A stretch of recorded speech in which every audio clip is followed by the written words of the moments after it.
ꯐꯥꯁ blood sugar की test तौनरीसे पुंग 6 की मतुंग दा अयामना लोइना ओइनरंगनेबा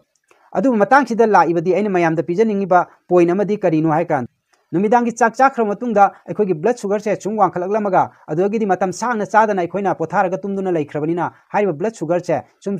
amung nemdarakaneba hariba sigi nemdar iba je sum nemdarakpasina nongalamda gi pung ani ahunga taba swaisida aduki matik kham thengna nemdara aneba adugi matungdagidi akhoi gi body gi mechanism ama oina brain gi mathau ama oina akhoi na for example adomsi pung mari da natraga manga da hogatpa mine na khaloba adu taragadi adongi sugar se aduki matik nemthakhrabani na haugalakpa matamda adom karigumba sugar asina nemthakhibana maram orakanda adom energetic feel oiraroi adom da shakti leiraroi ba thabak ingang ama aman chuba nombagi aduna akhoi gi body na amade akhoi gi brain na yamna haina singna adom haugalakadore habase masi khangbana maram orakanda akoina adom haugalakadabagi pung ama ani walingai dagi hariba sugar se akhoi gi liver dagi akhoi brain na signal piraga muk thadolak